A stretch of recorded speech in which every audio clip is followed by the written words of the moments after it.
kami, totoo lang, galing kami sa sa mahirap. Talagang totoo na mahirap, talagang maging mahirap.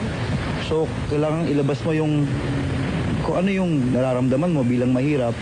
Ipapalabas sa kanta para magawa ng paraan kung paano siguro matutugunan yung paghihirap natin. Kasi aminin natin, ang Pilipinas hindi mayaman. Ang Pilipinas talagang third world sa tingin nila. Kung siguro dapat nating isipin lang na kailangan gawin natin ngayon. Ngayon na, huwag natin isipin yung bukas Kasi layo pa nun Diba? Kung yung ngayon isipin natin, gawin natin lahat ng dapat natin gawin ngayon para sa mga anak rin natin. Para wala lang mamatay na, diba? Walang mamamatay. Lahat naman tayo namamatay pero yung mga namamatay na wala naman sa lugar, tulad nung yung mga lahar victims sa Pinatubo.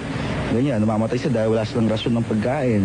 O ganyan, walang efficiency yung gobyerno natin. Talagang mahirap mabuhay, mahirap maging Pilipino. Kaya tayo, tipong, ang gagawin natin kung ano dapat natin gawin. Yun lang,